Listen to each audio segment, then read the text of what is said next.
वाव ज़बर वा, ठीक है। सिंगल हरकत जो होती हैं ज़बर ज़ेर पेश, उनको हम बहुत ही मुख्तसर रखते हैं, छोटा रखते हैं, ज़्यादा नहीं खींचा जाता, लंबा नहीं किया जाता हरकत को।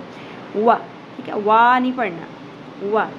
मीम ज़ेर मी, यहाँ पे ये भी शॉर्ट होगी, ये ज़बर, ये ज़ेर एंड देन ज़ जो हर्फ है वो सेम एज इट इज़ है जैसे हम उर्दू में पढ़ते हैं, शिद्दत के साथ, सीटी के साथ, और ज़बर के साथ अलिफ हरफ मद्दा आ गया तो यहाँ पर हम इस ज़बर को शॉर्ट नहीं पढ़ेंगे बल्कि अलिफ हरफ मद्दा को मिलाते हुए एक अलिफ के बराबर खींचेंगे। ज़ अलिफ ज़बर ज़,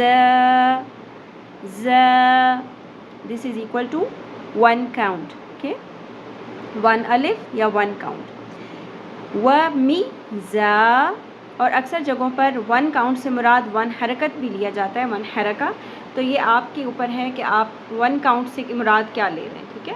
1 काउंट से मुराद 1 अलिफ लेना है या 1 हरकत, लेकिन यहाँ पर आपने इसको एक अलिफ के बराबर खींचना है। तो हम काउंट को बीच में से हटा भी दें तो हमें ये कॉन्सेप्ट क्लियर होना चाहिए कि अलिफ से मुराद क्या है, एक अलिफ यानी कि 2 हरकत। जितना हम ज़ ज़बर ज़ एक हरकत खींचते हैं उससे हमने डबल खींचना है, ज़, ठीक है। और उसकी एग्ज़ाम्पल इस तरह से हम ले सकते हैं कि एक हरकत आधी अलिफ के बराबर है, यानी कि अगर उसको हम एक बंद मुट्ठी में से एक उंगली खोलने की देर में मुनासिब मिक़दार के साथ देखें तो वो एक अलिफ होगा और आधी अलिफ जो है वो आधी उंगली के बराबर होगा, ठीक है।